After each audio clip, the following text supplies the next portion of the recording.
hier, je marchais comme ça, tranquillement dans la rue. Et puis là, oups, je tombe. Aïe, je me pète le bras. Bon, alors pour ceux et celles qui sont déjà cassés le bras, je pense que vous avez ressenti une violente douleur. Et puis, quand vous allez faire votre radio, on vous dit quoi? Ah ben monsieur, vous êtes cassé le bras. Alors oui, casser le bras, c'est un grand mot, parce qu'on ne se casse pas vraiment le bras, on se casse l'os. Et oui, donc je pense que vous avez compris, aujourd'hui nous allons parler des os. Salut à tous, bienvenue sur la chaîne Sciences Buissonnières, la chaîne du savoir. N'oubliez pas, si vous aimez bien la vidéo, de liker, de vous abonner à la chaîne, nous laisser un commentaire, surtout d'activer la petite cloche de notification de savoir pour ne rater aucune de nos vidéos. Alors oui, les os, vous en êtes essentiellement composés. Savez-vous qu'un humain de taille adulte, donc par exemple moi, non je rigole, est composé de 206 os, alors qu'au début un nourrisson il en a 270. Nous allons voir pourquoi une énorme différence d'écart entre les deux. Nous allons voir aussi quels sont les différents types d'os. Voilà, par exemple les os longs, les os plats. Vous allez voir aussi à quoi servent les os. Bah oui, parce que les os, ils ont un rôle important dans notre corps. Qu'est-ce qu'il y a à l'intérieur de nos os? Parce qu'à l'intérieur de nos os, il faut savoir que il n'y a pas que du vide, hein. Il y a quelque chose. Voilà. Alors si vous voulez en savoir plus, il faut regarder la vidéo. Et puis mon ami, lorsqu'on le générique sur les os, c'est parti. Qu'est-ce que les os? Puis moi, je vais continuer mes petites activités. Machine. Allez, générique s'il vous plaît.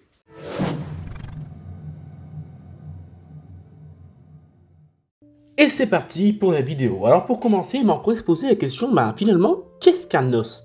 Eh oui, ça c'est une bonne question, monsieur. C'est quoi un os? En fait, un os, tout simplement, c'est des parties rigides et très résistantes qui composent notre corps. Et il faut savoir que l'assemblage d'os forme ce qu'on appelle en langage scientifique le squelette. Et donc, par exemple, les animaux, nous, les hommes, on est constitués d'un squelette. Bon, jusque-là, c'est simple. Alors, forcément, je pense que la prochaine question à laquelle vous vous attendez, c'est « Mais alors, combien d'os nous avons, monsieur ?» Et en fait, il faut savoir que le squelette humain est composé de 206 os pour un homme adulte, alors que chez le nourrisson, il y en a 270. Alors pourquoi un énorme écart? Parce qu'en fait, il faut savoir que le nourrisson, en fait, il a 270 os parce que ces os ne sont pas encore soudés entre eux. Et lorsqu'on est humain de taille adulte, en fait, maintenant, ils sont soudés. C'est pour ça qu'en fait, on pense qu'on en perd, mais en fait, on n'en perd pas. C'est juste qu'ils se soudent entre eux. Il faut savoir qu'il existe différents types d'os, car chaque os a différentes fonctions, différentes formes, etc. Alors, on va commencer par les os de type plat. En fait, les os de type plat, on les retrouve où? En fait, par exemple, on les retrouve dans le crâne, avec, par exemple, l'os occipital. Alors, l'os occipital, il s'agit d'un os qui, lui, participe à la formation du crâne humain. Il se situe donc, forcément, à l'arrière du crâne. Donc, par exemple, mais aussi, par exemple, on a la cage thoracique avec les côtes et le sternum. Les os plats, eux, ont une fonction de protection des organes internes. Donc, par exemple, notre cerveau, ou voire même, par exemple, le cœur. Ils permettent aussi aux muscles de pouvoir se fixer. Alors ensuite, on a les os longs. Donc eux, en fait, les os longs, il y a par exemple le fémur, qui est l'os le plus long du corps. Et on en reparlera un petit peu plus tard dans la vidéo. Alors ceux-là, ils servent à quoi? En fait, ceux-là servent à soutenir le poids de notre corps et permettre les mouvements. On y retrouve par exemple le tibia, l'humérus ou les phalanges. Bon, jusque-là, c'est pas compliqué. Ensuite, on a les os à forme complexe, très complexe. Donc par exemple, on retrouve la colonne vertébrale qui protège la moelle épinière. Il y a aussi par exemple le pubis.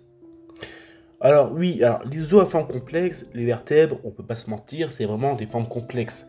Parce que quand vous voyez la forme d'une vertèbre, ça ressemble pas du tout à la forme d'un fémur. Et donc pour finir, on a quoi?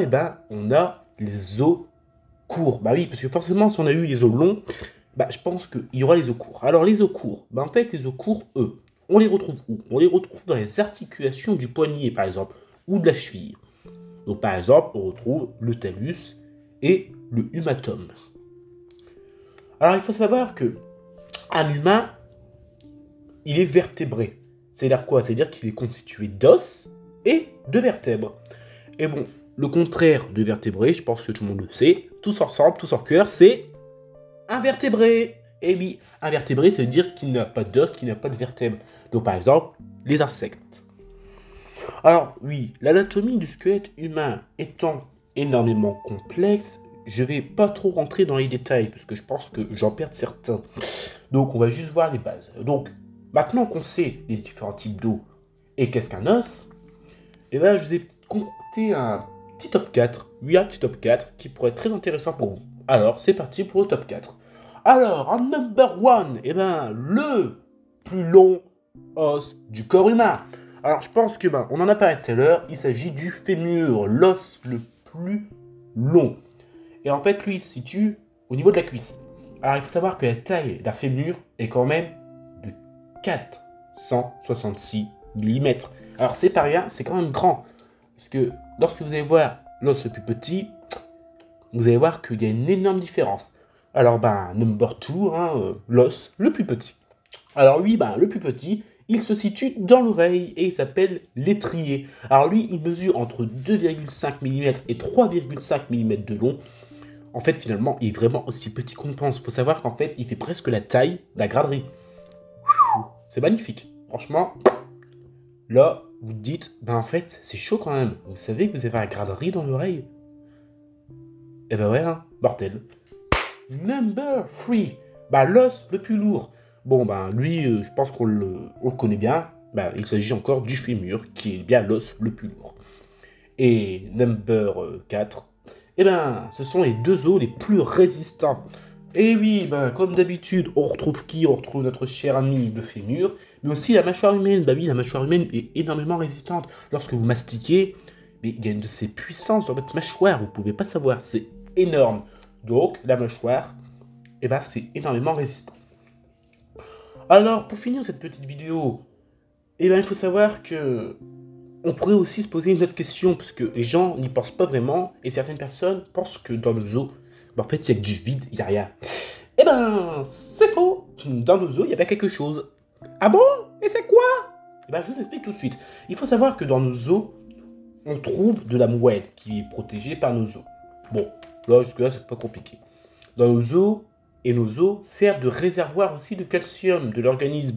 Quand on vous dit manger des produits laitiers, oui, on en a besoin. Les os ont besoin de calcium. Sans ça, ils sont fragiles et puis vous pouvez facilement vous péter le bras. Voilà. Les os aussi, ils servent de détoxifiant pour le corps. Donc, ils détoxifient tous les métaux lourds, par exemple le plomb, etc. Il y a aussi deux types d'os. Il y a l'os de type spongieux, qui lui est composé de matière organique et minérale. Et l'os compact, lui par contre, il entoure l'os spongieux, contenant la moelle osseuse. Alors pour rappel, ceux qui ne savent pas c'est quoi la moelle osseuse, en fait, il s'agit d'un tissu graisseux qui est situé dans certains os et permettent la fabrication des cellules du sang. Donc, à ne surtout pas confondre avec la moelle épinière, parce que la moelle épinière, elle appartient au système nerveux central, qui a pour but de distribuer les nerfs entre le cerveau et les différentes parties du corps. Voilà.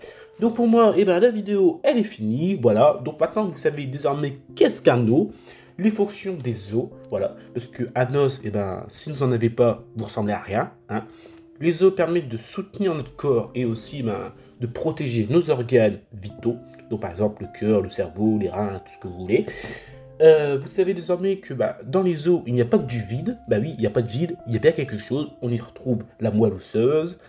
Vous savez maintenant faire la différence entre les deux types d'os, donc l'os spongieux et l'os qu'on appelle compact. Voilà. Donc pour moi, la vidéo est finie. On se retrouvera bientôt pour une prochaine vidéo sur Science Buissonnière. Et n'oubliez pas, la science est un plaisir, faut pas se prendre la tête comme d'habitude. Et puis, même pendant les vacances, la science est présente. Voilà. Bon alors, à plus, chers petits amis scientifiques, et puis on se retrouve bientôt pour une prochaine vidéo. Ciao.